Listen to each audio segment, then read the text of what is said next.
Prime. நான் பாலவேல் சக்கரவர்த்தி. மகாராஷ்டிராவில் பேருந்துக்குள் வைத்து இளம்பெண் ஒருவர் பாலியல் வன்கொடுமைக்கு உள்ளாக்கப்பட்ட சம்பவம் அதிர்வலைகளை ஏற்படுத்தியுள்ளது.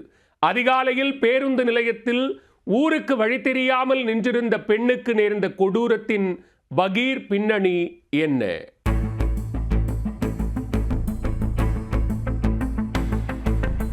காவல் நிலையத்திலிருந்து 100 மீட்டர் தொலைவில் பரபரப்பாக காணப்படும் பேருந்து நிலையத்தில் 26 வயது பெண் பாலியல் வன்கொடுமை செய்யப்பட்டுள்ளார். இந்த அவலத்தை கண்டித்து போராட்டத்தில் ஈடுபட்ட எதிர்க்கட்சியினர் ஆங்காங்கே வன்முறையில் ஈடுபட்டனர். நடந்தது என்ன?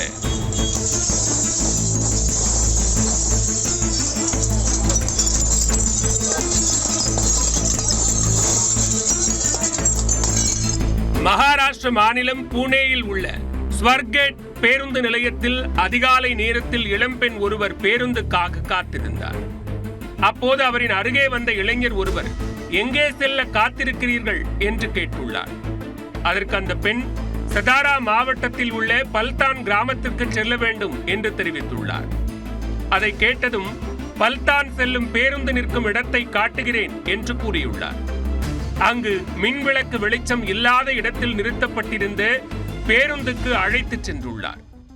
இளைஞர் மீது லேசாக சந்தேகம் கொண்ட இளம்பெண் பேருந்தில் ஏன் லைட் எரியவில்லை என கேட்டுள்ளார். அதற்கு உள்ளே அனைவரும் தூங்கிக் கொண்டிருப்பதால் விளக்குகள் அணைக்கப்பட்டிருப்பதாக கூறியுள்ளார். அதனை நம்பிய அப்பாவி பெண் பேருந்து நிலையத்தில் ஆள் நடமாட்டமே இல்லாத நேரத்தில் பேருந்திற்குள் ஏறியுள்ளார். அவரை பின்தொடர்ந்த நபர் திடீரென பேருந்தின் கதவை அடைத்துள்ளார். பின்னர் பேருந்துக்குள் வைத்து இளம்பெண்ணை மிரட்டி பாலியல் வன்கொடுமை செய்ததாக புகார் அளிக்கப்பட்டுள்ளது. புகாரின் பேரில் சம்பவ இடத்தில் உள்ள சிசிடிவி கேமரா காட்சிகளை ஆய்வு செய்து போலீசார் விசாரணையை தொடங்கினர். அதில் இளம்பெண்ணை பாலியல் வன்கொடுமை செய்தவர் தத்தாத்ரேய ராம்தாஸ் என்பது கண்டுபிடிக்கப்பட்டது. அவர் மீது ஏற்கனவே குற்ற வழக்குகள் நிலுவையில் உள்ளதும் தெரிய வந்தது. இதனையடுத்து அவரை பிடிக்க தனிப்படை அமைத்து போலீசார் தேடுதல் வேட்டையில் இறங்கினர்.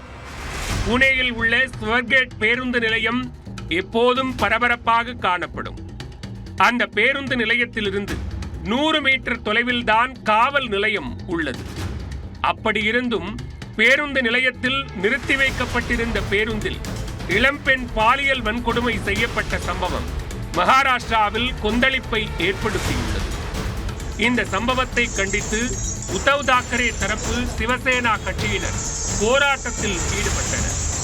அப்போது திடீரென அவர்கள் ஸ்வர்கேட் பேருந்து நிலைய அலுவலகத்தை அடித்து நொறுக்கி சூறையாடினர்.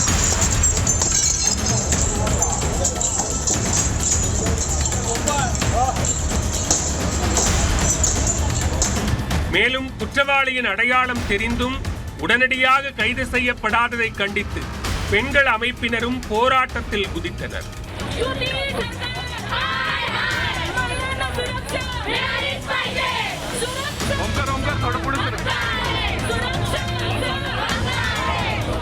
மகாராஷ்டிராவை உலுக்கிய பாலியல் வன்கொடுமை வழக்கில் தொடர்புடைய குற்றவாளி சிக்குவாரா? அவருக்கு எதிராக கடும் நடவடிக்கை எடுக்கப்படுமா?